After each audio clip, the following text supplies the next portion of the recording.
ಒಳ್ಳೆಯವನು, ಆತನ ಕೃಪೆಯು ಶಾಶ್ವತವಾಗಿರುವುದು. ಯೆಹೋವನು ಒಳ್ಳೆಯವನು, ಆತನ ಕೃಪೆಯು ಶಾಶ್ವತವಾಗಿರುವುದು. ಯೆಹೋವನು ಒಳ್ಳೆಯವನು, ಆತನ ಕೃಪೆಯು ಶಾಶ್ವತವಾಗಿರುವುದು.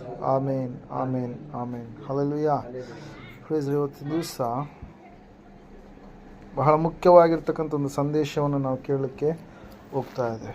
ಮನುಷ್ಯನ ಜೀವಿತದಲ್ಲಿ ಅವನಿಗೆ ಎಷ್ಟು ಆಸ್ತಿ ಇದ್ದರೂ, ಅಂತಸ್ತಿದ್ರು, ಐಶ್ವರ್ಯ ಇದ್ದರೂ, ಹೊಲಗಳಿದ್ರು, ಮನೆ ಇದ್ದರೂ, ಎಲ್ಲವಿದ್ರೂ ಕೂಡ ಸಮಾಧಾನವಿರಲಾರ್ದಂಥ ಸ್ಥಿತಿ ಉಂಟಾದರೆ ಅವೆಲ್ಲ ಇದ್ದು ಕೂಡ ಆತನಿಗೇನ್ರಿ ವ್ಯರ್ಥ ಪ್ರಿಯರೇ. ಹಲ್ಲೆಲೂಯಾ. Praise Lord. ಸಮಾಧಾನ ಎನ್ನುವಂಥದ್ದನ್ನು ನಾವು ಸತ್ಯವೇದದಲ್ಲಿ ನಾವು ನೋಡುವಾಗ ದೇವರು ಅದನ್ನು ತನ್ನನ್ನು ನಂಬಿದಂಥ ಮಕ್ಕಳಿಗೆ ಆತನ ಏನು ಮಾಡ್ತಾನಂತ ಆತ ಒದಗಿಸಿ ಕೊಡ್ತಾನೆ, ಅನುಗ್ರಹಿಸ್ತಾನೆ ಎಂಬುದಾಗಿ ವಾಕ್ಯದಲ್ಲಿ ನಾವು ಸ್ಪಷ್ಟವಾಗಿ ನಾವು ನೋಡ್ತಾ ಇದ್ದೇವೆ ಪ್ರಿಯರೇ. ಸಮಾಧಾನವನ್ನು ನಾವು ಹೊಂದಬೇಕಾದ್ರೆ, ಸಮಾಧಾನವನ್ನು ನಾವು ಪಡೆದುಕೊಳ್ಳಬೇಕಾದ್ರೆ ನಾವು ಏನು ಮಾಡಬೇಕಾಗಿದೆ, ಸಮಾಧಾನವನ್ನು ಯಾವ ರೀತಿಯಾಗಿ ನಾವು ಹೊಂದಿಕೊಳ್ಳೋದಕ್ಕೆ ಸಾಧ್ಯ, ಸಮಾಧಾನ ಅದು ಯಾರಿಂದ ಬರುತ್ತೆ ಎಂಬುದಾಗಿ ನಾವು ಗ್ರಹಿಸಿಕೊಳ್ಳುವವರಾಗಿ ಇರಬೇಕು. ಮನುಷ್ಯನು ಸಮಾಧಾನಕ್ಕೋಸ್ಕರವಾಗಿ, ಕ್ಷಣಿಕವಾಗಿರ್ತಕ್ಕಂಥ ಸುಖಕ್ಕೋಸ್ಕರವಾಗಿ ಏನೆಲ್ಲ ಪ್ರಯಾಸವನ್ನು ಪಡುವಂಥವನಾಗಿರ್ತಾನೆ. ಹಲ್ಲೆಲೂಯಾ. ಆದರೆ ನಿಜವಾದಂಥ ಸಮಾಧಾನ, ನಿಜವಾದಂಥ ಸುಖ ಅದು ದೇವರಿಂದ ಮಾತ್ರ ನಮಗೆ ಬರುವಂಥದ್ದಾಗಿದೆ ಎಂಬುದಾಗಿ ವಾಕ್ಯ ಸ್ಪಷ್ಟವಾಗಿ ನಮಗೇನು ಮಾಡುತ್ತೆ, ತಿಳಿಸ್ತಾ ಇದೆ ಪ್ರಿಯರು. ಅದಕ್ಕಾಗಿ ನಾವು ನೋಡ್ತಾ ಇದ್ದೇವೆ 29ನೇ ಕೀರ್ತನೆ 11ನೇ ವಚನದಲ್ಲಿ ಸತ್ಯವೇದ ಈ ರೀತಿಯಾಗಿ ಹೇಳ್ತಾ ಇದೆ, ಯೆಹೋವನು ತನ್ನ ಜನರಿಗೆ ಬಲವನ್ನು ಅನುಗ್ರಹಿಸುವನು, ಆತನು ತನ್ನ ಪ್ರಜೆಗೆ ಸುಕ್ಷೇಮವನ್ನು ದಯಪಾಲಿಸುವನು ಎಂಬುದಾಗಿ. ಹಲ್ಲೆಲೂಯಾ. Praise Lord. ದೇವರು ತನ್ನ ಮಕ್ಕಳಿಗೆ ಸಮಾಧಾನವನ್ನು, ಸುಕ್ಷೇಮವನ್ನು ದಯಪಾಲಿಸುತ್ತಾನೆ ಎಂಬುದಾಗಿ ವಾಕ್ಯ ಸ್ಪಷ್ಟವಾಗಿ ಏನು ಮಾಡ್ತಾ ಇದ್ದಾರೆ, ನಮಗೆ ತಿಳಿಸ್ತಾ ಇದೆ ಪ್ರಿಯರೇ. ಈ ಸಮಾಧಾನ ಮನುಷ್ಯರು ಕೊಡುವಂಥ ಸಮಾಧಾನ ಈ ಸಮಾಧಾನ ಅಲ್ಲ, ಅದು ದೈವಿಕವಾಗಿರುವಂಥ ಸಮಾಧಾನ ಪ್ರಿಯರೇ. ಈ ಸಮಾಧಾನವನ್ನು ನಾವು ಹೊಂದಬೇಕಾದ್ರೆ ನಾವು ಕೆಟ್ಟದ್ದಕ್ಕೆ ಹೋಗದ ಹಾಗೆ ನಾವೇನು ಮಾಡಬೇಕಂತ ಹೇಳ್ತಾ ಇದೆ ವಾಕ್ಯ ರೀ. ಒಳ್ಳೆಯದನ್ನು ನಾವು ಅರಸಿ ಅದಕ್ಕಾಗಿ ನಾವು ಪ್ರಯತ್ನಿಸುವವರಾಗಿ ಇರಬೇಕೆಂಬುದಾಗಿ. ಹಲ್ಲೆಲೂಯಾ. ಪ್ರೈಸ್. 34ನೇ ಕೀರ್ತನೆಯಲ್ಲಿ ಒಂದು ಮಾತು ಇರುತ್ತೆ, ಈ ವಚನ ಈ ರೀತಿಯಾಗಿ ಹೇಳ್ತಾ ಇದೆ. ಏನಂತ ಹೇಳಂತಂದರೆ, ಕೆಟ್ಟದ್ದನ್ನು ಬಿಟ್ಟು 14ನೇ ವಚನ, ಒಳ್ಳೆಯದನ್ನೇ ಮಾಡು, ಸಮಾಧಾನವನ್ನು ಹಾರೈಸಿ ಅದಕ್ಕಾಗಿ ಪ್ರಯತ್ನ ಪಡು ಎಂಬುದಾಗಿ. ಹಲ್ಲೆಲೂಯಾ. ಕೆಟ್ಟದರ ಕಡೆಗೆ ಹೋದರೆ ನಮಗೆ ಸಮಾಧಾನ ಇರಲ್ಲ. ಅದರ ಸಲುವಾಗಿ ನಾವು ನೋಡ್ತಾ ಇದ್ದೇವೆ, ದುಷ್ಟನಿಗೆ ಸಮಾಧಾನವೇ ಇಲ್ಲ ಅಂತ ಹೇಳುತ್ತೆ ವಾಕ್ಯ. ಹಲ್ಲೆಲೂಯಾ. ಯಾಕಂದರೆ ಅವನು ಯಾವಾಗಲೂ ಕೂಡ ತನ್ನ ಮನಸ್ಸಿನಲ್ಲಿ ಇನ್ನೊಬ್ಬರ ಕುರಿತಾಗಿ ಕಪಟ ಮಾಡುತ್ತಾ, ಕುತಂತ್ರ ಮಾಡುತ್ತಾ, ಕುಯುಕ್ತಿ ಮಾಡುತ್ತಾ ಜೀವಿಸುವವನೇ ಆಗಿರ್ತಾನೆ. ಇನ್ನೊಬ್ಬರ ಕುರಿತಾಗಿ ಕೆಟ್ಟದ್ದನ್ನೇ ಆಲೋಚಿಸುವವನಾಗಿ ಇರ್ತಾನೆ. ಅದಕ್ಕಾಗಿ ನಾವು ನೋಡ್ತಾ ಇದ್ದೇವೆ ಪ್ರಿಯರೇ, ದುಷ್ಟರಿಗೆ ಸಮಾಧಾನವೇ ಇಲ್ಲ. ಆದರೆ ದೇವರನ್ನು ನಂಬಿದಂಥ ಮಕ್ಕಳಾದಂಥ ನಮಗೆ ದೇವರು ತನ್ನ ಸಮಾಧಾನವನ್ನು ನಮಗೇನು ಮಾಡ್ತಾ ಇದ್ದಾನಂತೆ, ಒದಗಿಸಿ ಕೊಡ್ತಾ ಇದ್ದಾನೆ ಪ್ರಿಯರೇ. ಅದಕ್ಕಾಗಿ ಈ ಸಮಾಧಾನವನ್ನು ನಾವು ಹೊಂದಿಕೊಂಡಾಗ ನಮಗೆ ನಿಜವಾಗಿರ್ತಕ್ಕಂಥ ಒಂದು ಸ್ಥಿತಿ, ಸಂತೋಷದ ಒಂದು ಸ್ಥಿತಿ, ಆನಂದಕರವಾದಂಥ ಒಂದು ಸ್ಥಿತಿ ಏನಂತೇಳಿ ನಾವು ಅನುಭವಿಸೋದಕ್ಕೆ ಸಾಧ್ಯ ಆಗುತ್ತೆ ಪ್ರಿಯರೇ. ಅದಕ್ಕಾಗಿ ನಾವು ನೋಡ್ತಾ ಇದ್ದೇವೆ, ಸತ್ಯವೇದ ಹೇಳ್ತಾ ಇದೆ ಪ್ರಿಯರೇ, ಇದು ದೇವರು ಕೊಡುವಂಥ ಸಮಾಧಾನ ಎಂತಹ ಸಮಾಧಾನ ಅಂತಂದರೆ, ಅದು ಬಿರುಗಾಳಿ, ಕೋಲಾಹಲ, ಎಂತಹ ಭಯಂಕರವಾದಂಥ ಪರಿಸ್ಥಿತಿ ಮಧ್ಯೆ ಇದ್ದಾಗಲೂ ಕೂಡ ಅದು ಮನಸ್ಸಲ್ಲಿ ನಮಗೆ ಯಾವುದೋ ಒಂದು ರೀತಿಯಲ್ಲಿ ಸಮಾಧಾನವನ್ನು. ಯಾಕಂದರೆ ನನ್ನ ದೇವರು ನನಗಾಗಿದ್ದಾನೆ, ನನ್ನ ದೇವರು ನನ್ನ ಪಕ್ಷವಾಗಿದ್ದಾನೆ, ನನ್ನ ದೇವರು ನನ್ನನ್ನು ಮುಂದೆ ನಡೆಸ್ತಾನೆ, ನನ್ನ ದೇವರು ನನ್ನನ್ನು ಕೈ ಬಿಡೋದಿಲ್ಲ, ನನ್ನ ದೇವರು ಖಂಡಿತವಾಗಿ ನನ್ನನ್ನು ದಡ ಸೇರಿಸ್ತಾನೆ, ನನ್ನ ದೇವರಿದ್ದಾನೆ, ಅದಕ್ಕಾಗಿ ನಾನು ಭಯಪಡೋದಿಲ್ಲ. ನನ್ನ ದೇವರು ನನಗೆ ಖಂಡಿತವಾಗಿ ಆತನು ತನ್ನ ಚಿತ್ತದ ಪ್ರಕಾರವಾಗಿ ನನ್ನ ಜೀವಿತವನ್ನು ಆಶೀರ್ವದಿಸ್ತಾನೆ ಎಂಬುದಾಗಿ. ಹಲ್ಲೆಲೂಯಾ. ನಾವು ನೋಡ್ತಾ ಇದ್ದೇವೆ ಪ್ರೇರ, ದೇವ್ರ ವಾಕ್ಯ ಹೇಳ್ತದೆ, ಸತ್ಯವೇದ ಹೇಳ್ತಾ ಇದೆ. ಅದಕ್ಕಾಗಿ ಒಂದು ದೈವಿಕವಾದಂಥ ಸಮಾಧಾನವನ್ನು ಹೊಂದುವವರಾಗಿ ನಾವು ಇರಬೇಕು. ದೇವ್ರ ವಾಕ್ಯದಲ್ಲಿ ಸ್ಪಷ್ಟವಾಗಿ ನಾವು ನೋಡ್ತಾ ಇದ್ದೇವೆ ಪ್ರೇರ. ಗಲಾತ್ಯದವರಿಗೆ ಬರೆದ ಪತ್ರಿಕೆಯಲ್ಲಿ 5ನೇ ಅಧ್ಯಾಯದಲ್ಲಿ ಪೌಲನು ಸ್ಪಷ್ಟವಾಗಿ ಒಂದು ವಿಷಯವನ್ನು, ಸಂಗತಿಯನ್ನು ಹೇಳ್ತಾ ಇದ್ದಾನೆ. ಏನಂತ ಹೇಳಂತಂದರೆ, ದೇವರಾತ್ಮನಿಂದ ಉಂಟಾಗುವ ಫಲವೇನೆಂದರೆ, ಏನಂತ ಹೇಳ್ತಾ ಇದೆ ವಾಕ್ಯಲ್ಲಿ, ಪ್ರೀತಿ, ಸಂತೋಷ, ಸಮಾಧಾನ, ದೀರ್ಘಶಾಂತಿ, ದಯೆ, ಉಪಕಾರ, ನಂಬಿಕೆ, ಸಾಧುತ್ವ, ಶಮೆದಮೆ, ಇಂಥವುಗಳ 22ನೇ ವಚನದಲ್ಲಿ ನಾವು ನೋಡ್ತಾ ಇದ್ದೇವೆ. ಏನಂತ ಹೇಳ್ತಾ ಇದ್ದಾರೆ, ಸಮಾಧಾನ. ಇದು ಎಲ್ಲಿಂದ ಬರುತ್ತಿದ್ದು? ದೇವರ ಆತ್ಮನು, ದೇವರು ಮಾತ್ರ ಇದನ್ನು ಕೊಡೋದಕ್ಕೆ ಸಾಧ್ಯ ಪ್ರಿಯರು. ಅದಕ್ಕಾಗಿ ನೋಡ್ರಿ, ಅನೇಕ ಜನರಿಗೆ ಅವರಿಗೆ ಹಣ ಇರಲಿ, ಅವರು ಎಂತಹ ಒಂದು ಸ್ಥಿತಿಯಲ್ಲಿ ಇರಲಿ, ಎಂತಹ ಒಂದು ಆಸ್ತಿ ಐಶ್ವರ್ಯವಂತರಾಗಿ ಅವರು ಜೀವಿಸ್ತಾ ಇದ್ದಾಗಲೂ ಕೂಡ ಅವರಿಗೆ ಸಮಾಧಾನ ಇಲ್ಲ. ಕಡಿಬಿಡಿ, ಬಲಹೀನತೆಗಳು, ಭಯಂಕರವಾದಂಥ ಸ್ಥಿತಿಗತಿಗಳು, ಚಿಂತೆ, ಕಳವಳ, ತಳಮಳ, ಭಯಂಕರವಾದಂಥ ಬಲಹೀನತೆಗಳನ್ನು ಅವರು ಹೊಂದಿದವರಾಗಿ ಜೀವಿಸ್ತಾ ಇರ್ತಾರೆ ಪ್ರೇರೆ. ಹಲ್ಲೆಲೂಯಾ. ಆದರೆ ದೇವ್ರ ವಾಕ್ಯ ಹೇಳ್ತಾ, ಸತ್ಯವೇದ ಹೇಳ್ತಾ ಇದೆ, ನಾನು ಇವತ್ತು ನಿನಗೆ ಸಮಾಧಾನವನ್ನು ಕೊಡ್ತೇನೆ. ನೀನು ನನ್ನ ಪ್ರಜೆಯಾಗಿರುವ ಕಾರಣಕ್ಕಾಗಿ, ನೀನು ನನ್ನ ಮಗನಾಗಿರುವ ಕಾರಣಕ್ಕಾಗಿ, ನನ್ನ ಮಗಳಾಗಿರುವ ಕಾರಣಕ್ಕಾಗಿ ನಾನು ನಿನಗೆ ಬಲವಾಗಿ ಇದ್ದು ನಾನು ನನ್ನ ಸುಕ್ಷೇಮವನ್ನು, ನನ್ನ ಸಮಾಧಾನವನ್ನು ನಾನು ನಿನಗೆ ಕೊಡ್ತೇನೆ ಎಂಬುದಾಗಿ. ಹಲ್ಲೆಲೂಯಾ. ಪ್ರೈಸ್. ಅದಕ್ಕಾಗಿ ನಾವು ನೋಡ್ತಾ ಇದ್ದೇವೆ ಪ್ರೇರೆ, ದೇವರ ಚಿತ್ತ ಏನಂತಂದರೆ ತನ್ನ ಮಕ್ಕಳಿಗೆ ಆತನು ಸಮಾಧಾನವನ್ನು ಕೊಡುವಂಥದ್ದಾಗಿದೆ ಪ್ರೇರೆ. ಹಲ್ಲೆಲೂಯಾ. ಪ್ರೈಸ್. ಅರಣ್ಯಕಾಂಡ ಪುಸ್ತಕ 6ನೇ ವಚನದಲ್ಲಿ ನಾವು ನೋಡ್ತಾ ಇದ್ದೇವೆ, ವಾಕ್ಯ ಈ ರೀತಿಯಾಗಿ ಹೇಳ್ತಾ ಇದೆ, ಯೆಹೋವನು ನಿಮ್ಮ ಮೇಲೆ ಕಟಾಕ್ಷವಿಟ್ಟು ಶಾಂತಿಯನ್ನು ಅನುಗ್ರಹಿಸಲಿ ಎಂಬುದಾಗಿ ಭಕ್ತನಲ್ಲಿ ಅರಸ್ತಾ ಇದ್ದಾನೆ. ಹಲ್ಲೆಲೂಯಾ. ದೇವರು ತನ್ನ ಕೃಪೆಯನ್ನು, ತನ್ನ ಕಟಾಕ್ಷವನ್ನು, ತನ್ನ ಒಂದು ಆಶೀರ್ವಾದವನ್ನು ನಿಮ್ಮ ಮೇಲೆ ಇರಿಸಿ ಆತನು ನಿಮಗೆ ಶಾಂತಿಯನ್ನು ದಯಪಾಲಿಸಲಿ ಎಂಬುದಾಗಿ, ಸಮಾಧಾನವನ್ನು ನಿಮಗೆ ಅನುಗ್ರಹಿಸಲಿ ಎಂಬುದಾಗೆಲ್ಲ ನಾವು ನೋಡ್ತಾ ಇದ್ದೇವೆ. ಮುಂದೆ ಹೊಸ ಒಡಂಬಡಿಕೆಯಲ್ಲಿ ಯೇಸು ಸ್ವಾಮಿಯವರು ಹೇಳ್ತಾ ಇದ್ದಾರೆ, ನಾನು ನಿಮಗೆ ಶಾಂತಿಯನ್ನು ಬಿಟ್ಟು ಹೋಗುತ್ತೇನೆ, ನಾನು ನಿಮಗೆ ಸಮಾಧಾನವನ್ನು ಕೊಡುತ್ತೇನೆ, ನನ್ನಲ್ಲಿರುವಂಥ ಶಾಂತಿಯನ್ನು ನಿಮಗೆ ಕೊಡುತ್ತೇನೆ. ಇದು ಮನುಷ್ಯರು ಕೊಡುವಂಥ ಶಾಂತಿ ಅಲ್ಲ, ಇದು ಯಾವುದೋ ಒಂದು ವಸ್ತುವಿನಿಂದ ಸಿಗುವಂಥ ಶಾಂತಿ ಸಮಾಧಾನ ಅಲ್ಲ, ಯಾವುದೋ ಒಂದು ಬೆಳೆ ಒಳ್ಳೆ ರೀತಿಯಲ್ಲಿ ಬೆಳೆದಾಗ ಬರುವಂಥ ಶಾಂತಿ ಸಮಾಧಾನ ಇದು ಅಲ್ಲ. ಇದು ಎಂಥ ಸಮಾಧಾನ ಅಂತೆ, ದೇವರು ಕೊಡುವಂಥ ಸಮಾಧಾನ. ಅದಕ್ಕಾಗಿ ದೇವರ ವಾಕ್ಯದಲ್ಲಿ ನಾವು ನೋಡ್ತಾ ಇದ್ದೇವೆ, ಲೋಕವು ಕೊಡುವ ರೀತಿಯಿಂದ ನಾನು ನಿಮಗೆ ಕೊಡುವುದಿಲ್ಲ, ನಿಮ್ಮ ಹೃದಯ ಕಳವಳಗೊಳ್ಳದಿರಲಿ, ಹೆದರದಿರಲಿ, ನಾನು ನಿಮಗೆ ಶಾಂತಿಯನ್ನು ಬಿಟ್ಟು ಹೋಗುತ್ತೇನೆ, ನಾನು ನನ್ನ ಸಮಾಧಾನವನ್ನು ನಿಮಗೆ ಬಿಟ್ಟು ಹೋಗುತ್ತೇನೆ. ಎಂತಹ ಕಲ್ಲೋಲ ಪರಿಸ್ಥಿತಿಗಳ ಮಧ್ಯದಲ್ಲಿಯೂ ಕೂಡ ನೀನು ಇರುವಾಗ ದೇವರು ನಿನಗೆ ಸಮಾಧಾನವನ್ನು ಕೊಟ್ಟರೆ, ಆ ಎಲ್ಲ ಪರಿಸ್ಥಿತಿಗಳ ಮಧ್ಯದಲ್ಲಿಯೂ ಕೂಡ ನೀನು ಹೆಂಗಿರ್ತೀಯ? ಧೈರ್ಯವುಳ್ಳವನಾಗಿರ್ತೀಯ, ನಂಬಿಕೆ ಉಳ್ಳವನಾಗಿರ್ತೀಯ. ಖಂಡಿತವಾಗಿ ನನ್ನ ದೇವರು ಜಯವನ್ನು ಕೊಡ್ತಾನೆ ಎನ್ನುವಂಥ ಭರವಸೆ ಉಳ್ಳವನಾಗಿ ನೀನು ಇರ್ತೀಯ. ಚಿಕ್ಕದಕ್ಕೆ ನೀನು ಸೋತು ಹೋಗೋದಿಲ್ಲ, ಚಿಕ್ಕದಕ್ಕೆ ನೀನು ಹಿಂಜಾರಿ ಹೋಗೋದಿಲ್ಲ, ಚಿಕ್ಕ ಕಾರ್ಯಕ್ಕೆ ನೀನು ಬಲಹೀನನಾಗಿ ದೇವರ ಮೇಲೆ ದೂರುಗಳನ್ನು ಹೇಳುವಂಥ ವ್ಯಕ್ತಿಯಾಗಿ ನೀನು ಬದಲಾಗೋದಿಲ್ಲ.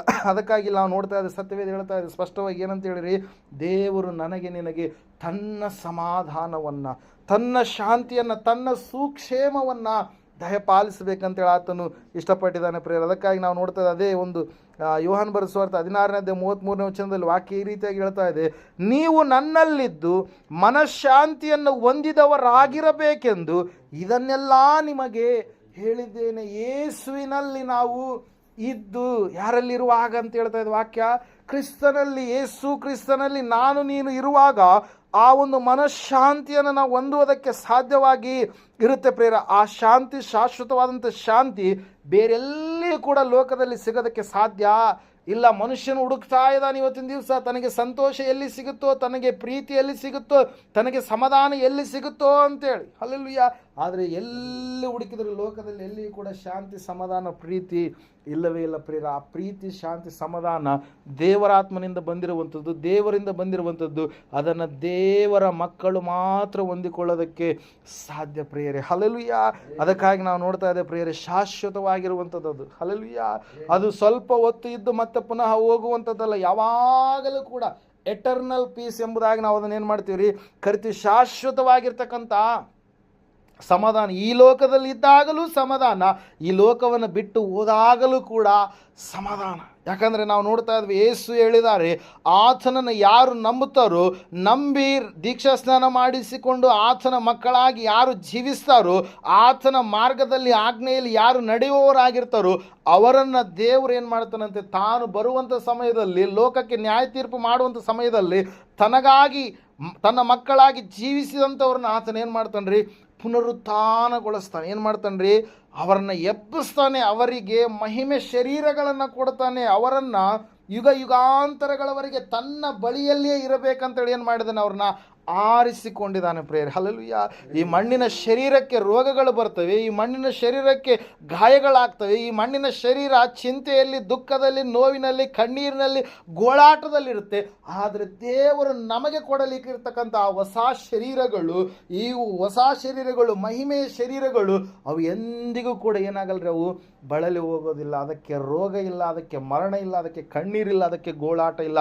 ಅದು ನಿಜವಾದಂಥ ಸಮಾಧಾನವಾಗಿದೆ ಪ್ರೇಯರ್. ಅದಕ್ಕಾಗಿ ನಾವು ನೋಡ್ತಾ ಇದ್ದೇವೆ, ದೇವರ ವಾಕ್ಯ ಹೇಳ್ತಾ, ಸತ್ಯವೇದ ಹೇಳ್ತಾ ಇದೆ, ದೇವರು ಇವತ್ತಿನ ದಿವಸ ನನಗೆ ನಿನಗೆ ಸಮಾಧಾನವನ್ನು ಕೊಡಬೇಕಂತೇಳಿ ಇಷ್ಟಪಟ್ಟಿದ್ದಾನೆ. ದೇವ್ರ ವಾಕ್ಯದಲ್ಲಿ ನಾವು ನೋಡುವಾಗ ಸತ್ಯವೇದದಲ್ಲಿ ಅನೇಕ ಸಾರಿ ಹಳೆ ಒಡಂಬಡಿಕೆಯಲ್ಲಿ ಇರ್ತಕ್ಕಂಥ ಅರಸರುಗಳ ಪುಸ್ತಕವಾಗಿರೋ ಪೂರ್ವಕಾಲ ಇರ್ತಕ್ಕಂಥ ಪುಸ್ತಕಗಳಲ್ಲಿ ನಾವು ನೋಡುವಾಗ ದೇವರು ಆ ರಾಜ್ಯದಲ್ಲಿ ಸಮಾಧಾನವನ್ನು ದಯಪಾಲಿಸಿದನು ಎಂಬುದಾಗಿ ನಾವು ಓದ್ತಾ ಇರ್ತೀವಿ. Hallelujah, praise Lord. ಕಾರಣ ಏನು ಹೇಳ್ರಿ? ಅವರು ದೇವರ ಕಡೆಗೆ ತಿರುಗಿಕೊಂಡ್ರು. ಅವರು ತಮ್ಮ ತಪ್ಪುಗಳನ್ನು ಗ್ರಹಿಸಿಕೊಂಡ್ರು. ಅಯ್ಯೋ, ನಾವು ಇಷ್ಟು ದಿನ 2 ಮಾರ್ಗಗಳಲ್ಲಿ ಕಾಲಿಟ್ಟವರಾಗಿ ನಡೀತಾ ಇದ್ದೀವಿ. ಒಂದೇ ಮಾರ್ಗ, ಅದು ಸನಾತನ ಮಾರ್ಗ, ಅದು ಸಣ್ಣ ಮಾರ್ಗ, ಅದು ಜೀವದ ಮಾರ್ಗ, ಅದು ಹೊಸ ಮಾರ್ಗ, ಅದು ದೇವರ ಬಳಿಗೆ ಸೇರಿಸುವಂಥ ಮಾರ್ಗ. ಆ ಮಾರ್ಗವನ್ನು ನಾನು ತಿಳಿದುಕೊಂಡಿದ್ದೇನಲ್ಲೋ, ಅದೇ ಮಾರ್ಗದಲ್ಲಿ ನಾನು ಸ್ಥಿರವಾಗಿ ನಡಿಬೇಕಂತೇಳಿ ಯಾರು ನಡೀತಾ ಇರ್ತಾರೋ ಅವರಲ್ಲಿ ದೇವ್ರು ಏನು ಕೊಡ್ತಾನೆ?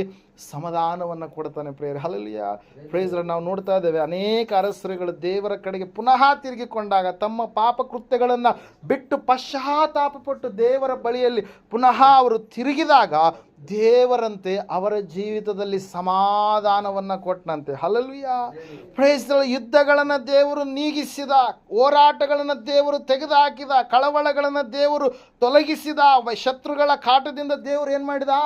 ತಪ್ಪಿಸಿದ. ಅನಾರೋಗ್ಯಗಳನ್ನು ದೇವರು ಅವರ ಜೀವಿತದಿಂದ ತೆಗೆದು ಹಾಕಿದ. ಬರಗಾಲವನ್ನು ದೇವರು ಏನು ಮಾಡಿದ? ನೀಗಿಸಿದ. ಹಲ್ಲೆಲೂಯಾ. ಕಾರಣ ಒಂದೇ, ದೇವರ ಕಡೆಗೆ ಅವರು ತಿರುಗಿಕೊಂಡ್ರು.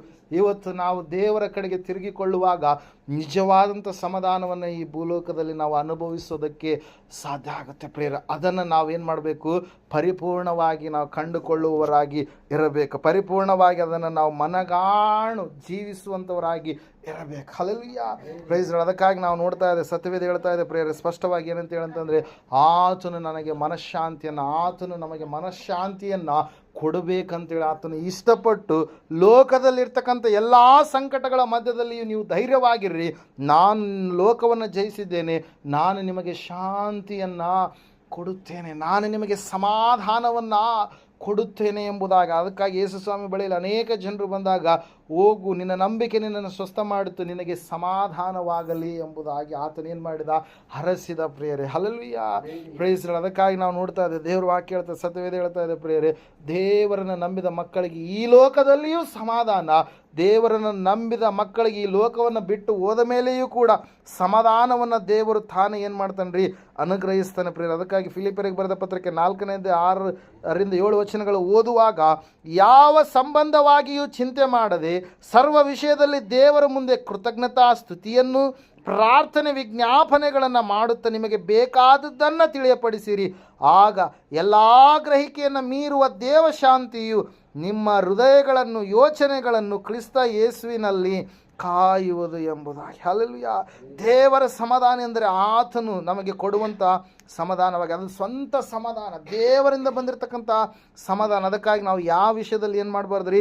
ಚಿಂತಿಸಬಾರ್ದು. ನಮ್ಮ ಜೀವಿತವನ್ನು ದೇವರಿಗೆ ಒಪ್ಪಿಸಿಕೊಟ್ಟಾದ ಮೇಲೆ ಭರವಸೆಯಿಂದ ಇದ್ದು, ದೇವರು ನಮಗೆ ಎಲ್ಲ ವಿಷಯದಲ್ಲಿ ವಿಶ್ರಾಂತಿಯನ್ನು, ಶಾಂತಿಯನ್ನು ಕೊಡ್ತಾನೆ ಎಂಬುದಾಗಿ ನಾವು ಗ್ರಹಿಸಿಕೊಂಡವರಾಗಿ ಇರಬೇಕು. ಅದಕ್ಕಾಗಿ ದೇವರು ಹೇಳ್ತಾ ಇದ್ದಾನೆ, ಎಲೈ ಕಷ್ಟಪಡುವವರೇ, ಹೊರೆ ಹೊತ್ತವರೇ, ನೀವೆಲ್ಲರೂ ನನ್ನ ಬಳಿಗೆ ಬನ್ನಿರಿ, ನಾನು ನಿಮಗೆ ವಿಶ್ರಾಂತಿಯನ್ನು ಏನು ಮಾಡ್ತೀನಿ? ಅನುಗ್ರಹಿಸ್ತೀನಿ, ಕರುಣಿಸ್ತೀನಿ. ಎಲ್ಲ ಪರಿಸ್ಥಿತಿಗಳ ಮಧ್ಯದಲ್ಲಿಯೂ ಸಮಾಧಾನದಿಂದ ಇರುವುದಕ್ಕೆ ಸಾಧ್ಯ ಆಗುತ್ತೆ ಎಂಬುದಾಗಿ. Hallelujah, praise Lord. ಈ ದೇವರ ಈ ಸಮಾಧಾನ ನಿಮ್ಮ ಮನಸ್ಸುಗಳನ್ನು ಏನು ಮಾಡುತ್ತೆ? ಕಳವಳದ ಕಡೆಗೆ ನಡೆಸಿಲ್ಲ. ನಿಮ್ಮ ಹೃದಯದ ಬಾಗಿಲ ಬಳಿಯಲ್ಲಿ ಕಾವಲಾಗಿ ಇರುವಂಥದ್ದು ಯಾವುದಾಗಿದ್ರಿ? ಈ ಒಂದು ಸಮಾಧಾನ. ಚಿಂತೆಯಾಗಿರಲಿ, ಬೇಸರಗಳಾಗಿರಲಿ, ತೊಂದರೆ ಪಡಿಸುವಂಥ ಆಲೋಚನೆಗಳಾಗಿರಲಿ, ಸಮಾಧಾನವಿರಲಾರಂಥ ಸ್ಥಿತಿಯ ಕಡೆಗೆ ನಡೆಸುವಂಥವುಗಳು ಯಾವುದೋ ಅವುಗಳನ್ನು ಬಾಧಿಸದಂತೆ ಏನು ಮಾಡ್ತವೆ? ತಡೆಯುತ್ತೆ ಪ್ರೇಯರ್. ಯಾವುದ್ರಿ? ಸಮಾಧಾನ ಪ್ರೇಯರ್. ಹಲ್ಲೆಲೂಯಾ.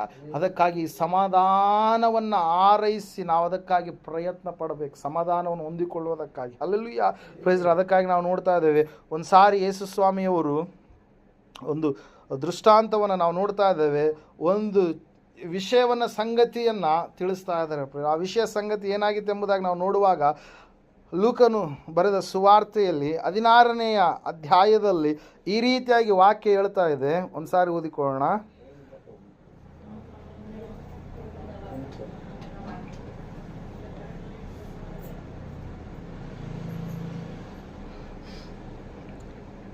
ಆದರೆ ಅಬ್ರಹಾಮ 25ನೇ ವಚನ, ಕಂದ, ನೀನು ಆಶಿಸಿದ ಸುಖವನ್ನು ನಿನ್ನ ಜೀವಮಾನದಲ್ಲಿ ಹೊಂದಿದಿ, ಹಾಗೆಯೇ ಲಾಜರನು ಕಷ್ಟವನ್ನು ಹೊಂದಿದನು ಎಂಬುದನ್ನು ನೆನಪಿಗೆ ತಂದುಕೋ. ಈಗಲಾದರೋ ಇಲ್ಲಿ ಇವನಿಗೆ ಸಮಾಧಾನ, ಆದರೆ ನಿನಗೆ ಸಂಕಟ. ಹಲ್ಲೆಲೂಯಾ. ಇಲ್ಲಿ ನಾವು ನೋಡ್ತಾ ಇದ್ದೇವೆ, ಒಬ್ಬ ವ್ಯಕ್ತಿಯನ್ನು ನಾವು ನೋಡ್ತಾ ಇದ್ದೇವೆ. ಆ ವ್ಯಕ್ತಿ ಭೂಲೋಕದಲ್ಲಿ ಇರುವಂಥ ಸಮಯದಲ್ಲಿ ಆತನು ಭಯಂಕರವಾದಂಥ ಸ್ಥಿತಿಯಲ್ಲಿದ್ದ, ಆದರೆ ದೈವಿಕವಾದಂಥ ಸಮಾಧಾನವನ್ನು ಆತ ಹೊಂದಿರತಕ್ಕಂಥ ವ್ಯಕ್ತಿಯಾಗಿ ನಮಗೆ ಕಾಣಿಸ್ತಾ ಇದ್ದಾನೆ ಪ್ರಿಯರೇ. ಆತನಿಗೆ ಮನೆ ಇರಲಾರ್ದಂಥ ಒಂದು ಸ್ಥಿತಿ, ಆತನಿಗೆ ಆಹಾರದ ಇರಲಾರ್ದಂಥ ಒಂದು ಸ್ಥಿತಿ, ಭಿಕ್ಷಾಟನೆ ಮಾಡಿ ಬದುಕುವಂಥ ಒಂದು ಸ್ಥಿತಿ, ಯಾತನೆಯ ಒಂದು ಸ್ಥಿತಿ ಭೂಮಿಯ ಮೇಲೆ ಆತನು ಅನುಭವಿಸಿದ. ಆದರೆ ದೇವರನ್ನು ಮಾತ್ರ ಆತ ಬಿಡಲಿಲ್ಲ. ಆತನ ಒಳಗಡೆ ದೈವಿಕವಾದಂಥ ಸಮಾಧಾನವಿತ್ತು. ಹಲ್ಲೆಲೂಯಾ. Praise the Lord. ಆತ ಒಬ್ಬ ವ್ಯಕ್ತಿಯ ಐಶ್ವರ್ಯವಂತನ ಮನೆಯ ಮುಂದುಗಡೆ ಆತನು ಏನು ಮಾಡ್ತಾ ಇದ್ದಾನಂತೆ, ಭಿಕ್ಷಾಟನೆ. ಆ ಐಶ್ವರ್ಯವಂತನು ಹೊರಗಡೆ ತಂದು ಹಾಕಿರ್ತಕ್ಕಂಥ ಎಂಜಲು ಪದಾರ್ಥ ಆಹಾರ ಏನಿರ್ತಾ ಇತ್ತು ಅದನ್ನು ತನ್ನ ಆಹಾರವನ್ನಾಗಿ ಮಾಡಿಕೊಂಡು ಏನು ಮಾಡ್ತಾ ಇದ್ದ, ಜೀವಿಸ್ತಾ ಇದ್ದ ಪ್ರೇರೆ. ವಾಕ್ಯ ಹೇಳ್ತಾ ಇದೆ, ಐಶ್ವರ್ಯವಂತನು ಬಹಳ ಐಶ್ವರ್ಯವಂತನಾಗಿರುವ ಕಾರಣಕ್ಕಾಗಿ ಅವನು ಪ್ರತಿ ದಿವಸವೂ ಕೂಡ ಪಾರ್ಟಿಗಳನ್ನು ಮಾಡ್ತಾ ಇದ್ದ, ಅನೇಕರನ್ನು ಕರಿತಾ ಇದ್ದ. ಆತನು ಬಟ್ಟೆಗಳನ್ನು ಬದಲಾಯಿಸ್ತಾ ಇದ್ದ, ಫುಲ್ ಕ್ವಾಲಿಟಿ ಆಗಿರ್ತಕ್ಕಂಥ ಬಟ್ಟೆಗಳನ್ನು ಆತನು ಹಾಕಿಕೊಳ್ತಾ ಇದ್ದ. ಈ ಲಾಜರನಿಗೆ ಮೈ ಮೇಲೆ ಬಟ್ಟೆ ಇರಲಾರ್ದಂಥ ಒಂದು ಸ್ಥಿತಿ, ಮೈ ತುಂಬ ಎಲ್ಲ ಹುಣ್ಣುಗಳಾದಂಥ ಸ್ಥಿತಿ ಪ್ರಿಯರೇ. ಐಶ್ವರ್ಯವಂತನು ದೇವರನ್ನು ನಂಬಿಲ್ಲ, ಲಾಜರನಾದರೂ ದೇವರನ್ನು ನಂಬಿದಂಥ ವ್ಯಕ್ತಿಯಾಗಿ ಕಾಣಿಸ್ತಾ ಇದ್ದಾನೆ ಪ್ರಿಯರಲ್ಲಿ. ವಾಕ್ಯದಲ್ಲಿ ನಾವು ನೋಡ್ತಾ ಇದ್ದೇವೆ ಪ್ರಿಯರೇ, ಒಂದು ದಿವಸ ಲಾಜರನಂತೆ ತೀರಿ ಹೋದನು ಎಂಬುದಾಗಿ ವಾಕ್ಯ ಹೇಳ್ತದೆ. ಏನಾದಂತೆ, ಲಾಜರ ಸತ್ತು ಹೋದ. ಲಾಜರನ್ನು ಸತ್ತು ಹೋದಾಗ ಏನಾಯ್ತು ಅಂತಂದರೆ, ದೇವರು ತನ್ನ ದೂತರನ್ನು ಕಳುಹಿಸಿ ಲಾಜರನ್ನು ಏನು ಮಾಡಿದ್ರಂತೆ, ಪರದೇಶಿಗೆ ಕರೆದುಕೊಂಡು ಹೋದ್ರು. ಹಲ್ಲೆಲೂಯಾ. ಒಂದು ದಿವಸ ಐಶ್ವರ್ಯವಂತನು ಕೂಡ ಸತ್ತು ಹೋದ. ಆ ಐಶ್ವರ್ಯವಂತನು ಸತ್ತು ಹೋದಂಥ ಸಮಯದಲ್ಲಿ ಅವನಿಗೆ ಉತ್ತರ ಕ್ರಿಯೆಗಳಾದವು. ಅವನಿಗೆ ಭಾಳ ದಿನಗಳು ಇಟ್ಟುಕೊಂಡವರಾಗಿ ವಿಜೃಂಭಣೆಯಿಂದ ಉತ್ತರ ಕ್ರಿಯೆಗಳನ್ನು ಮಾಡಿದರು. ಹಲ್ಲೆಲೂಯಾ. ಬಾಣ ಹೊಡೆಯೋದೇನು, ಅಳುವಂಥವ್ರೇನು, ಏನೆಲ್ಲ ಕಾರ್ಯಗಳು. ಹಲ್ಲೆಲೂಯಾ. ಆದರೆ ಆತನು ಎಲ್ಲಿ ಬಿದ್ದನಂತ ಹೇಳುತ್ತೆ ವಾಕ್ಯ, ಯಾತನೆಯಲ್ಲಿ ಬಿದ್ದಿದ್ದಾನೆ. ಈ ಲೋಕದಲ್ಲಿ ತನಗಿಷ್ಟ ಬಂದ ರೀತಿಯಲ್ಲಿ ಜೀವಿಸಿದ್ದಾನೆ. ಪಾಪದ ಒಂದು ಏನಂತ ಹೇಳ್ತದೆ ಸ್ಥಿತಿಯಲ್ಲೇ ಬದುಕುವವನಾಗಿದ್ದಾನೆ. ದುಷ್ಟನಾಗಿ ಜೀವಿಸಿದಂಥವನಾಗಿದ್ದಾನೆ. ದೇವರ ಭಯವಿಲ್ಲದವನಾಗಿ ಜೀವಿಸಿದಂಥವನಾಗಿದ್ದಾನೆ. ದೇವರನ್ನು ಎಂದು ಎದುರು ನೋಡಲಾರದಂಥ ವ್ಯಕ್ತಿಯಾಗಿ ಜೀವಿಸಿದಂಥವನಾಗಿದ್ದಾನೆ. ದೇವರಿಗೆ ವಿಧೇಯತೆಯನ್ನು ತೋರಿಸಿದಂಥ ವ್ಯಕ್ತಿಯಾಗಿ ಜೀವಿಸಿದಂಥವನಾಗಿದ್ದಾನೆ. ವಾಕ್ಯದಲ್ಲಿ ನಾವು ನೋಡ್ತಾ ಇದ್ದೇವೆ ಪ್ರಿಯರೇ, ಸತ್ಯವೇದ ಹೇಳ್ತಾ ಇದೆ, ಆತನು ಸತ್ತಾಗ ಆತನ ಮನೆಯ ಮುಂದುಗಡೆ ದೊಡ್ಡ ವಿಜೃಂಭಣೆಯಿಂದ ಏನು ಮಾಡ್ತಾ ಇದ್ದಾರೆ, ಆತನನ್ನು ಸಮಾಧಿವರೆಗೆ ಕರೆದುಕೊಂಡು ಹೋಗ್ತಾ ಇದ್ದಾರೆ. ದೊಡ್ಡ ಸಮಾಧಿಯನ್ನು ಕಟ್ತಾ ಇದ್ದಾರೆ ಪ್ರಿಯರೇ. ಹಲ್ಲೆಲೂಯಾ. ಆದರೆ ಆತನಾದರೂ ನಿತ್ಯ ಯಾತನೆಯ ಸ್ಥಳದಲ್ಲಿ ಯಾತನೆಯನ್ನು ಪಡ್ತಾ ಇದ್ದಾನೆ. ಆದರೆ ಈ ಲೋಕದಲ್ಲಿ ಏನೂ ಇಲ್ಲದ ಸ್ಥಿತಿಯಲ್ಲಿರ್ತಕ್ಕಂಥ ಲಾಜರ, ಅವನನ್ನು ದೇವರು ಏನು ಮಾಡಿದರೆ, ತನ್ನನ್ನು ನಂಬಿದ ಕಾರಣಕ್ಕಾಗಿ, ದೇವರ ಮೇಲೆ ವಿಶ್ವಾಸವಿಟ್ಟ ಕಾರಣಕ್ಕಾಗಿ, ದೇವರನ್ನು ಪರಿಪೂರ್ಣವಾಗಿ ದಿನಾಲೂ ಕೂಡ ದೇವರನ್ನು ಮೊರೆಯಿಟ್ಟ ಕಾರಣಕ್ಕಾಗಿ, ದೇವ ಭಕ್ತನಾಗಿರುವಂಥ ಕಾರಣಕ್ಕಾಗಿ ಅವನನ್ನು ದೇವರು ಏನು ಮಾಡಿದ್ರಿ, ತನ್ನ ರಾಜ್ಯದಲ್ಲಿ ಪರದೇಶಿನಲ್ಲಿ ಏನು ಮಾಡಿದ್ರಂತೆ, ಸೇರಿಸಿದರು ಪ್ರಿಯರೇ. ಹಲ್ಲೆಲೂಯಾ. Praise the Lord. ಅಲ್ಲಿ ದೇವರು ಅಬ್ರಹಾಮನ ಸಂಗಡ ಮಾತಾಡಿಸ್ತಾ ಇದ್ದಾರೆ. ಅಲ್ಲಿರ್ತಕ್ಕಂಥ ಐಶ್ವರ್ಯವಂತ ನೋಡ್ತಾ ಇದ್ದಾನೆ, ಅಯ್ಯೋ, ನಾನು ಭೂಲೋಕದಲ್ಲಿದ್ದಾಗ ನಾನು ಎಷ್ಟೋ ಒಂದು ರೀತಿಯಲ್ಲಿ ವೈಭವದಿಂದ ನಾನು ಜೀವಿಸಿದೆ, ಸುಖದಿಂದ ನಾನು ಜೀವಿಸಿದೆ, ನಾರು ಮಡಿ ಮುಂತಾದ ಸಕಲವಾಗಿರ್ತಕ್ಕಂಥ ವಸ್ತ್ರಗಳನ್ನು ಧರಿಸಿಕೊಂಡು ಪ್ರತಿದಿನ ವೈಭವದೊಡನೆ ನಾನು ಸುಖ ಸಂತೋಷ ಪಡ್ತಾ ಇದ್ದೆ. ಆದರೆ ಈ ಒಂದು ನರಕದಲ್ಲಿ, ಈ ಒಂದು ಪಾತಾಳದಲ್ಲಿ ಇಷ್ಟೊಂದು ಯಾತನೆಯ ಎಂಬುದಾಗಿ. ಹಲ್ಲೆಲೂಯಾ. ಕಾರಣ ಏನಂತಂದರೆ, ಅವನು ದೇವರನ್ನು ತನ್ನ ಜೀವಮಾನದಲ್ಲಿ ತಿಳಿದುಕೊಳ್ಳಲಿಲ್ಲ. ದೇವರನ್ನು ತಿರಸ್ಕಾರ ಮಾಡಿದ, ದೇವರ ರಕ್ಷಣೆ ಮಾರ್ಗದ ಕೆಳಗಡೆ ಬರಲಿಲ್ಲ ಪ್ರಿಯರೇ. ಅವನಲ್ಲಿ ಅಸಮಾಧಾನಿತನಾಗಿದ್ದಾನೆ. ಹಲ್ಲೆಲೂಯಾ. ಆದರೆ ವಾಕ್ಯ ಹೇಳ್ತಾ, ಸತ್ಯವೇದ ಹೇಳ್ತಾ ಇದೆ, ಲಾಜರನಾದರೂ ಸಮಾಧಾನವನ್ನು ಹೊಂದಿದ ಪ್ರಿಯರೇ. ಇವತ್ತು ನಾನು ನೀನು ಸಮಾಧಾನವನ್ನು ಈ ಲೋಕದಲ್ಲಿಯೂ ಮತ್ತೆ ಪರಲೋಕದಲ್ಲಿ ನಾವು ಸಮಾಧಾನ ಹೊಂದಬೇಕಾದರೆ, ಮುಂದಿನ ಲೋಕದಲ್ಲಿ ನಾವು ಸಮಾಧಾನವನ್ನು ಹೊಂದುವವರಾಗಿ ಜೀವಿಸಬೇಕಾದ್ರೆ, ಇವತ್ತಿನ ದಿವಸ ನಾನು ನೀನು ದೇವರನ್ನು ತಿಳಿದುಕೊಂಡು ಗ್ರಹಿಸಿಕೊಂಡು ನಾವು ಜೀವಿಸುವವರಾಗಿರುವಂಥದ್ದು ಎಷ್ಟೋ ಅವಶ್ಯಕ ಪ್ರಿಯರೇ. ಅದಕ್ಕಾಗಿ ಇವತ್ತಿನ ದಿವಸ ನೀವು ದೇವರನ್ನು ಪರಿಪೂರ್ಣವಾಗಿ ನಂಬಿದರೆ, ದೇವರ ಮಕ್ಕಳು ನೀವಾದರೆ, ದೇವರು ಖಂಡಿತವಾಗಿ ತನ್ನ ಮನಃಶಾಂತಿಯನ್ನು ನಿಮಗೇನು ಮಾಡ್ತಾನೆ, ಆತ ಅನುಗ್ರಹಿಸ್ತಾನೆ. ತನ್ನ ಒಂದು ಸಮಾಧಾನವನ್ನು ಆತ ನಿನಗೆ ಒದಗಿಸಿ ಕೊಡ್ತಾನೆ. ಅದಕ್ಕಾಗಿ ನೀನು ಭಯಪಡಬೇಡ. ಇವತ್ತಾದರೂ ನೀನು ದೇವರನ್ನು ತಿಳಿದುಕೊಂಡು ಆತನಿಗೆ ನಿನ್ನ ಸಮಯವನ್ನು ಕೊಡುವಂಥದ್ದಾದರೆ, ಆತನಿಗೆ ನಿನ್ನ ಒಂದು ಜೀವಿತವನ್ನು ಒಪ್ಪಿಸಿಕೊಡುವಂಥದ್ದಾದರೆ, ನೀನು ಪಾಪಿಯಾಗಿದ್ದೆಂಬುದ ಗ್ರಹಿಸಿಕೊಂಡು ನಿನ್ನ ಪಾಪಕ್ಕೆ ಪ್ರಾಯಶ್ಚಿತ್ತವಾಗಿ ದೇವರು ಈ ಲೋಕಕ್ಕೆ ಯೇಸು ಎಂಬುವಂಥ ನಾಮಧೇಯದ ಮೂಲಕವಾಗಿ ಹೊರಟು ಬಂದು ಆತನು ನಿನಗಾಗಿ ಪಾಪಿಗಳಾಗಿರ್ತಕ್ಕಂಥ ಎಲ್ಲ ಮನುಷ್ಯರಿಗೋಸ್ಕರವಾಗಿ ಯಜ್ಞವಾಗಿದ್ದಾನೆ. ಆತನ ಯಜ್ಞ ನಮಗೆ ಬಿಡುಗಡೆಯನ್ನು ತಂದಿದೆ ಎಂಬುದಾಗಿ ನೀನು ಯೇಸುವನ್ನು ನಂಬೋದೇ ಆದರೆ ಖಂಡಿತವಾಗಿ ನಿನಗೆ ವಿಮೋಚನೆ ಎನ್ನುವಂಥದ್ದು ಇದೆ, ನಿನಗೆ ಸಮಾಧಾನ ಎನ್ನುವಂಥದ್ದು ಇದೆ ಪ್ರಿಯರೇ. ಅದಕ್ಕಾಗಿ ಇವತ್ತಿನ ದಿವಸ ಯಾಕೆ ಜನರಲ್ಲಿ ಸಮಾಧಾನ ಕಾಣಿಸ್ತಾ ಇಲ್ಲ? ಈ ಒಂದು ಅಂತ್ಯಕಾಲದಲ್ಲಿ ನಾವು ನೋಡುವಾಗ ಅನೇಕ ಡೆವಲಪ್ಮೆಂಟ್ಸ್ಗಳನ್ನು ನಾವು ನೋಡ್ತಾ ಇದ್ದೇವೆ. ಹಲ್ಲೆಲೂಯಾ. ಪಾಪ ಎನ್ನುವಂಥದ್ದು ವಿಪರೀತವಾಗಿ ತಾಂಡವವಾಡ್ತಾ ಇದೆ. ಭಯಂಕರ ಪಾಪದ ಕೃತ್ಯಗಳನ್ನು ಲೋಕದಲ್ಲಿ ನಾವು ನೋಡ್ತಾ ಇದ್ದೇವೆ ಪ್ರಿಯರೇ. ಹಲ್ಲೆಲೂಯಾ. ಯಾಕಂದರೆ ದೇವರು ಈ ರೀತಿ ಆಗುತ್ತೆ ಅಂತೇಳಿ ದೇವರು ಮುಂದೆ ಆತನ ಏನು ಮಾಡಿದ್ದಾನೆ, ಬರೆಸಿಟ್ಟಿದ್ದಾನೆ ಪ್ರಿಯರೇ. ಹಲ್ಲೆಲೂಯಾ. ದೇವರು ಹೇಳಿದ ಹಾಗೆ ಎಲ್ಲ ಕಾರ್ಯಗಳು ನಡೀತಾ ಇದ್ದಾವೆ. ಅದಕ್ಕಾಗಿ ಇವತ್ತಿನ ದಿವಸ ಸಮಾಧಾನವೂ ಕೂಡ ಕಾಣ್ತಾ ಇಲ್ಲ. ಸಮಾಧಾನವನ್ನು ಅರಸಲಾರದಂಥ ಜನರ ಮಧ್ಯದಲ್ಲಿ ನಾವು ಜೀವಿಸ್ತಾ ಇದ್ದೇವೆ ಪ್ರಿಯರೇ. ಹಲ್ಲೆಲೂಯಾ. ಅದಕ್ಕಾಗಿ ಇವತ್ತಿನ ದಿವಸ ನೀನು ಸಮಾಧಾನ ಪಡಬೇಕಾದ್ರೆ, ಸಮಾಧಾನವನ್ನು ಹೊಂದಬೇಕಾದ್ರೆ, ದೇವರ ಮಗಳಾಗಿ ನೀನು ಜೀವಿಸುವಾಗ ನಿಜವಾದಂಥ ಸಮಾಧಾನವನ್ನು ಆತ ನಿನಗೇನು ಮಾಡ್ತಾನೆ, ಒದಗಿಸಿ ಕೊಡ್ತಾನೆ ಪ್ರಿಯರೇ. ಅದಕ್ಕಾಗಿ ಭಯಪಡೋದು ಬೇಡ. ಇವತ್ತಾದರೂ ನೀನು ಪರಿಪೂರ್ಣವಾಗಿ ದೇವರನ್ನು ನಂಬಿದರೆ ದೇವರು ನಿನಗೆ ನಿಜವಾದಂಥ ಸಮಾಧಾನವನ್ನು, ಮನಃಶಾಂತಿಯನ್ನು, ವಿಮೋಚನೆಯನ್ನು, ಬಿಡುಗಡೆನ ಆತನ ಏನು ಮಾಡ್ತಾನೆ, ನಿನಗೆ ಪ್ರಸಾದಿಸುವಂಥ ದೇವರಾಗಿದ್ದಾನೆ. ಲಾಜರನು ಈ ಲೋಕ ಬಿಟ್ಟು ಹೋದ ಮೇಲೆಯೂ ಕೂಡ ಅವನು ಸಮಾಧಾನ ಹೊಂದಿದ. ಅದಕ್ಕಾಗಿ ಅಬ್ರಹಾಮನು ಹೇಳ್ತಾ ಇದ್ದಾನೆ ಏನಂತೇಳಿ, ಲಾಜರನು ಕಷ್ಟವನ್ನು ಹೊಂದಿದರೂ ಕೂಡ ಈಗ ಇವನಿಗೆ ಏನಿದೆ, ಇಲ್ಲಿ ಸಮಾಧಾನ ಇದೆ. ಎಲ್ಲಿ ಸಮಾಧಾನ ಇದೆ ರೀ? ಪರಲೋಕದಲ್ಲಿ. ಹಲ್ಲೆಲೂಯಾ. ಆತನು ಪರದೇಶಿಯಲ್ಲಿದ್ದಾನೆ. ಅಬ್ರಹಾಮನ್ನ ನಾವು ನೋಡ್ತಾ ಇದ್ದೇವೆ ಪ್ರಿಯರೇ, ಎದೆಗೆ ಒರಗಿಕೊಂಡವನಾಗಿದ್ದಾನೆ. ಅಲ್ಲಿ ಸಮಾಧಾನ ಎನ್ನುವಂಥದ್ದು ಇದೆ ಪ್ರಿಯರೇ. ಇವತ್ತಿನ ದಿವಸ ಅನೇಕರಲ್ಲಿ ಇರಲಾರ್ದಂಥ ಒಂದು ಸಂಗತಿ ಸಮಾಧಾನ. ಇವತ್ತು ನಾನು ನೀನು ಸಮಾಧಾನವನ್ನು ಹೊಂದಬೇಕಂತೇಳಿ ದೇವರು ಇಷ್ಟಪಟ್ಟಿದ್ದಾನೆ ಪ್ರಿಯರೇ. ದೇವರಾತ್ಮನ ಫಲ ಅದು ಸಮಾಧಾನವಾಗಿದೆ. ದೇವರು ನಿನ್ನಲ್ಲಿ ಅದನ್ನು ಏನು ಮಾಡ್ತಾನೆ ರೀ, ಒದಗಿಸಿ ಕೊಡ್ತಾನೆ ಪ್ರಿಯರೇ. ಪರಿಪೂರ್ಣ ಸಮಾಧಾನವನ್ನು ನಿನಗೆ ಅನುಗ್ರಹಿಸ್ತಾನೆ. ನೀನು ನಂಬುವುದಾದರೆ ಖಂಡಿತವಾಗಿ ದೇವರು ತನ್ನ ಸಮಾಧಾನವನ್ನು ಒದಗಿಸಿ ಕೊಡ್ತಾನೆ. ಈ ಸಮಯದಲ್ಲಿ ನಾವು ಪ್ರಾರ್ಥನೆ ಮಾಡಿಕೊಳ್ಳೋಣ. ದೇವರು ವಾಕ್ಯ ಹೇಳ್ತಾ ಇದೆ, ಸತ್ಯವೇದ ಹೇಳ್ತಾ ಇದೆ, ಸಹೋದರ ಸಹೋದರಿ, ಎಲ್ಲಿಯವರೆಗೆ ದೇವರನ್ನು ನಂಬಲಾರದೆ, ದೇವರನ್ನು ಒಂದು ವೇಳೆ ಪರೀಕ್ಷಿಸ್ತಾ ಇದೆಯೇನೋ, ದೇವರ ವಾಕ್ಯವನ್ನು ಕೇಳಿದಾಗಲೂ ಕೂಡ ದೇವರ ಮಾತಿಗೆ ಕಿವಿಗೊಡಲಾರದೆ ಸಮಾಧಾನವನ್ನು ಕಳೆದುಕೊಳ್ತಾ ಇದೆಯೇನೋ, ಈ ಸಮಯದಲ್ಲಿ ನಿನ್ನ ಜೀವಿತವನ್ನು ದೇವರಿಗೆ ಒಪ್ಪಿಸಿಕೊಡ್ತೀಯಾ? ನಿನ್ನ ಬಾಳನ್ನು ದೇವರಿಗೆ ಒಪ್ಪಿಸಿಕೊಡ್ತೀಯಾ? ಜೀವಿಸುವವನು ನಾನಲ್ಲ ಸ್ವಾಮಿ, ನೀನೇ ನನ್ನಲ್ಲಿ ಜೀವಿಸು ಎಂಬುದಾಗಿ ಹೇಳುವಂಥ ಮಗನು ನೀನಾಗ್ತೀಯಾ? ಈ ಸಮಯದಲ್ಲಿ ಪ್ರಾರ್ಥಿಸೋಣವಾ? ಈ ಸಮಯದಲ್ಲಿ ದೇವರು ಖಂಡಿತವಾಗಿ ಅದ್ಭುತವನ್ನು ಮಾಡ್ತಾನೆ, ಅತಿಶಯ ಕಾರ್ಯವನ್ನು ಜರುಗಿಸ್ತಾನೆ ಎಂಬುದಾಗಿ, ನನ್ನ ಜೀವಿತದಲ್ಲಿ ಸಮಾಧಾನವನ್ನು ಕೊಡುವಂಥ ದೇವರ ಆಚರಣೆ ಎಂಬುದಾಗಿ. ದೋಣಿ ಅಲೆಗಳಲ್ಲಿ ಭಯಂಕರವಾದಂಥ ತೆರೆಗಳು ಆ ಒಂದು ಬಿರುಗಾಳಿ ಮಧ್ಯದಲ್ಲಿ ಸಿಲುಕಿಕೊಂಡಾಗ ಶಿಷ್ಯರೆಲ್ಲರೂ ಭಯಪಟ್ಟರು ಕೂಡ ಯೇಸು ಸಮಾಧಾನದಿಂದ ಇದ್ದ. ಯಾಕಂದರೆ ಆತನು ದೇವರು. ನಾವು ನೋಡ್ತಾ ಇದ್ದ ಅದೇ ಸಮಾಧಾನವನ್ನು ನನಗೂ ನಮ್ಮೆಲ್ಲರಿಗೂ ಆತನು ಕೊಡಬೇಕಂತ ಇಷ್ಟಪಟ್ಟಿದ್ದಾನೆ ಪ್ರಿಯರೇ. ಶಿಷ್ಯರು ಕಳವಳಪಟ್ಟರು, ಅಯ್ಯೋ ಸ್ವಾಮಿ, ನಾವು ಸಾಯ್ತೀವಿ, ನಾವು ಸಾಯುವುದರಲ್ಲಿ ನಿನಗೆ ಸಂತೋಷವಾ ಎಂಬುದಾಗಿ ಕೇಳಿದರು. ದೇವರಾದಂಥ ಯೇಸು ಆ ಅಲೆಗಳನ್ನು, ಸಮುದ್ರವನ್ನು ಗದರಿಸಿದಾಗ ಎಲ್ಲವೂ ಶಾಂತವಾಯಿತು. ಸಹೋದರ ಸಹೋದರಿಯ, ನಿನ್ನ ಜೀವಿತದಲ್ಲಿ ಬರುವಂಥ ಅಲೆಗಳು, ಕಷ್ಟಗಳು, ನೋವುಗಳು, ಬಾಧೆಗಳು, ಅದೆಲ್ಲವನ್ನು ಯೇಸು ಒಂದು ವೇಳೆ ನಿನ್ನ ಜೀವಿತವೆನ್ನುವಂಥ ದೋಣಿಯಲ್ಲಿ ಇರುವುದೇ ಆದರೆ, ಆತನು ನಾಯಕನಾಗಿ ಇರುವಂಥದ್ದೇ ಆದರೆ ಖಂಡಿತವಾಗಿ ನಿನಗೆ ಸಮಾಧಾನವನ್ನು ಆತನು ದಯಪಾಲಿಸ್ತಾನೆ. ಯಾಕಂದರೆ ಆತನಿಗೆ ಹೆಸರಿದೆ, ಪ್ರಿನ್ಸ್ ಆಫ್ ಪೀಸ್ ಎಂಬುದಾಗಿ, ಸಮಾಧಾನದ ಅಧಿಪತಿ ಎಂಬುದಾಗಿ ಆತನ ಹೆಸರು. ಪ್ರಾರ್ಥನೆ ಮಾಡೋಣ. ಯಾವ ವಿಷಯದಲ್ಲಿ ಸಮಾಧಾನವಿರಲಾರ್ದೆ ಇಲ್ಲಿಯವರೆಗೆ ಗೋಳಾಡ್ತಾ ಇದೆಯಾ? ನಿಜವಾದಂಥ ಸಮಾಧಾನ ಹೊಂದಿಕೊಳ್ಳಲಾರ್ದಂಥ ಪರಿಸ್ಥಿತಿಯಲ್ಲಿದೆಯೇನೋ?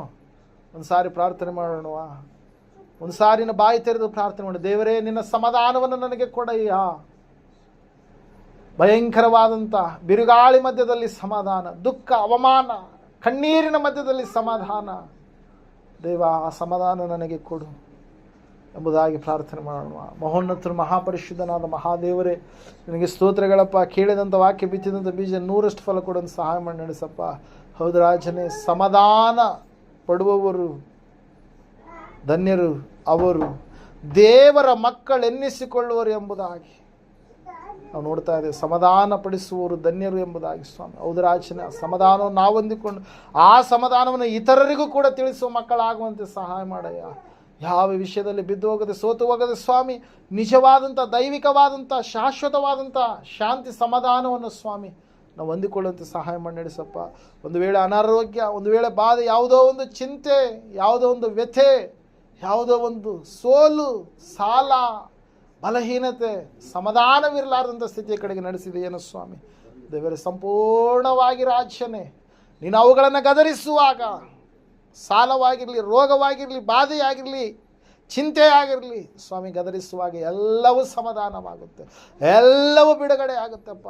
ದೇವರೇ, ಪ್ರಾರ್ಥಿಸ್ತಾರೆ ಸ್ವಾಮಿ, ಕುಟುಂಬದಲ್ಲಿ ಸಂಪೂರ್ಣವಾಗಿ ಸಮಾಧಾನವನ್ನು ನೀನು ಅನುಗ್ರಹಿಸಿ ಕರುಣಿಸಿ ನಡೆಸಿ ನಿನ್ನ ಮಕ್ಕಳಾಗುವಂಥ ಮಹಾಭಾಗ್ಯವನ್ನು ಸ್ವಾಮಿ ವಾಕ್ಯ ಕೇಳುವಂಥವರೆಲ್ಲರ ಜೀವಿತದಲ್ಲಿ ಒದಗಿಸಿಕೊಟ್ಟು ನಡೆಸಿ ನಿನ್ನ ಪರಿಪೂರ್ಣ ಸಮಾಧಾನ, ಶಾಶ್ವತ ಶಾಂತಿಯನ್ನು ಒದಗಿಸಿಕೊಡುತ್ತಾ ಬರಬೇಕೆಂಬುದಾಗಿ ಅತಿ ಬೇಗನೆ ಬರಲಿರುವ ಯೇಸುವಿನ ನಾಮದಲ್ಲಿ ಪ್ರಾರ್ಥಿಸಿ ಅರ್ಪಿಸಿ ಹೊಂದಿದ್ದೇವೆ ಪರಮ ತಂದೆ.